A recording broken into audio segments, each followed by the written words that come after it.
Maka kalau begitu Cakung nanti jadi prioritas pertama adalah membangun fasilitas kesehatan rumah sakit.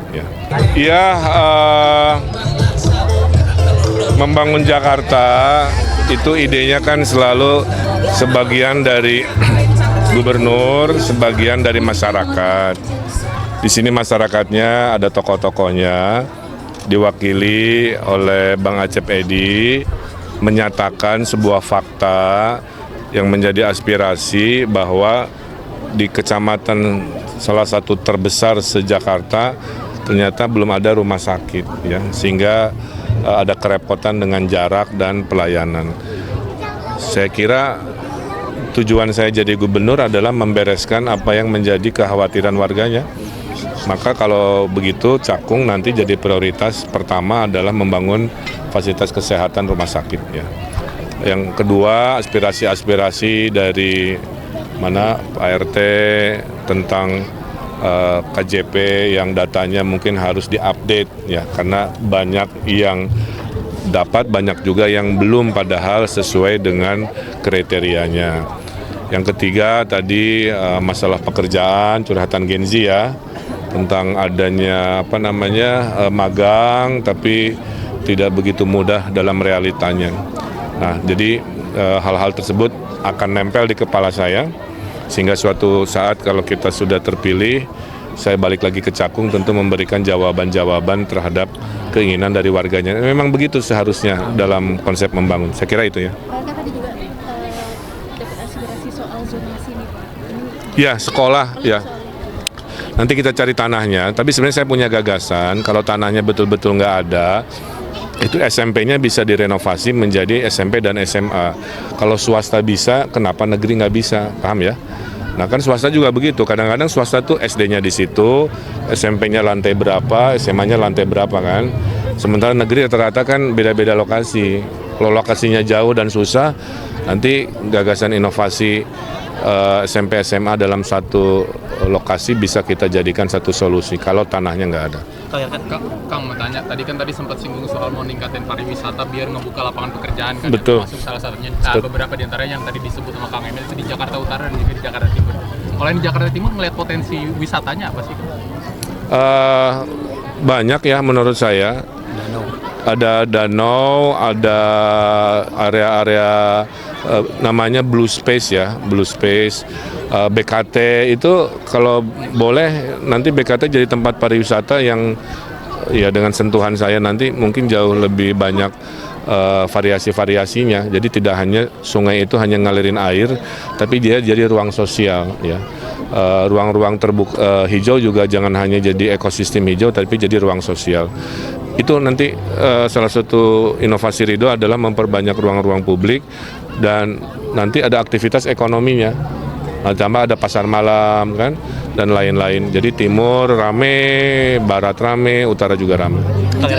Soal penambahan dana 1,2 untuk RT RW yang berprestasi, kan mungkin boleh dijelaskan lebih lanjut soal program? Ya, itu mah sebuah upaya aja agar kualitas proposal 200 juta per RW-nya itu bagus. Nah, ada 10 RW dari 2.700-an sekian, kita kasih tambahan aja sebagai insentif bahwa kita menghargai RW-RW yang kegiatan pembangunannya berkualitas. Kali 10 RW mungkin per tahun hanya nambah 10 M, ya, untuk memberikan hadiah kepada RW yang programnya bagus. Mudah-mudahan RW-nya di sinilah salah satu. Ini menjelang debat besok nih, Pak, ada strategi khusus untuk meningkatkan elektabilitas kembali atau seperti apa?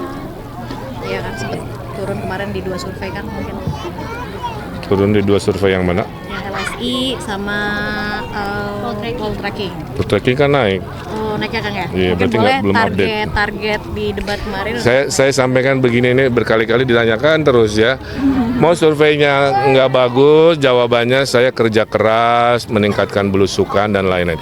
Kalau surveinya bagus, jawabannya juga sama, tetap kerja keras, belusukan, sosialisasikan. Nggak ada bedanya. Survei itu hanya sebuah pembaca mood, bukan penentu takdir. Saya sukanya survei itu hanya membuka bedah datanya, di mana kuat, di mana lemah. Oh, jadi geraknya hanya sebagai peta Google bahwa kita kuat di mana, lemah di mana. Saya kira Itu aja. Jadi kalau nanti keluar survei lagi, Kang tanggapannya gimana? Jawaban saya insya Allah sama, kerja keras sampai akhir waktu. Persiapan debat pilkada besok gimana? Program apa yang ingin ditonjolkan kesejahteraan Ya, itu mah buat besok. Yang paling utama adalah insya Allah 1 juta lapangan pekerjaan dalam 5 tahun. Amin. Oke ya? Sempat mengusulkan pembangunan Sudirman, seberapa penting untuk di wilayah Cakung sendiri? Kalau saya lihat pembangunan Jakarta Timur memang Cakung seperti tertinggal ya. Jadi dari 10 kecamatan yang ada, kita ini Cakung kan paling banyak jumlah masyarakatnya, hampir 560.000 gitu loh. Dari beberapa generasi sebelumnya gubernur, seolah-olah rumah sakit di Cakung ini kayak di nomor sekian kan lah. Jadi insya Allah dengan adanya Bang Ridwan Kamil, kami minta komitmen sesuai dengan fakta integritas untuk menandatangani dan segera memprioritaskan pembangunan itu. Emang dari kapan Bang itu rencana mau niat ada rumah sakit itu sebenarnya? Itu sudah hampir 10 tahun yang lalu ya. Itu sudah ada lahannya, kemudian konsep pembangunannya cuma menjadi wacana terus. Saya khawatir kalau memang tidak diangkat di dalam media publik, ini akan menjadi hanya sekedar kiasan saja. Jadi Apa sih Bang yang jadi alasannya selalu jadi wacana selama ini yang nggak pernah terwujud akhirnya? ya, hampir kebanyakan banyaknya oknum ya, oknum birokrat yang mungkin memprioritaskan RPtra dan RPtra terus gitu loh. Jadi kita ingin pembangunan itu prioritas gitu loh. Kalau di zaman Pak Anies apakah ada tanda tangan kontrak kampanye seperti tadi Bang? Apakah cuma di Ridwan Kamil aja ada tanda tangan komitmen fakta integritas pembangunan? Karena gini, kan tergantung daripada kajiannya yang mengundang. Nah kalau kita, kebetulan saya juga sebagai Wakil Karang Taruna DKI, juga sebagai teman-teman ini melihat bahwa rumah sakit yang selama ini dibutuhkan di Cakung, urgensinya penting. Karena banyak orang Cakung sakit, kemarin pas Covid itu ada yang sampai ke Durensawit, ke Jakarta Utara, ke Koja gitu loh. Nah ini penting banget gitu loh. Itu sih intinya sih. Baru Pak RK berarti yang berani tanda tangan. Baru Pak Ridwan Kamil, Bang Ridwan Kamil yang berani menandatangani ini, dan tadi saya diarahkan sama beliau segerakan buat kajian yang lebih besar, naikkan ke dalam konsep supaya insya Allah menang langsung dibuatkan. Tadi disebut nggak sama Pak RK mau kalau misalnya kepilih kayak sebulan langsung jadi dikerjakan atau bagaimana, ada disebutkan? Intinya sih dengan adanya penandatanganan ini yang jelas pasti konsep seorang gubernur pasti terencana ya. Ini bisa menjadi program rencana minimal 1-2 tahun ke depan pasti insya Allah bisa terbangun. Berarti hari ini yang dijanjikan sama Kang Emil apa aja? Yang pertama, yang kalau saya tadi mendengarkan adalah sudah pasti berkomitmen untuk rumah sakit. Kemudian yang kedua, dengan adanya dana alokasi untuk RW, ya yang kita tahu bahwa Musrembang ini seolah-olah menjadi permainan oknum-oknum pemerintah saja gitu loh. Nah, 200 juta ini tepat guna, tepat sasaran, hingga kemudian tadi yang Bang RK sampaikan ada bonus nih bagi yang memang secepat mungkin RW yang berprestasi untuk membuat satu gebrakan buat pembangunan di kampungnya masing-masing. Itu yang paling prioritas ini. Bisa pakai podium nggak apa-apa, biar saya lebih dekat ke ibu-ibu. Di tengah.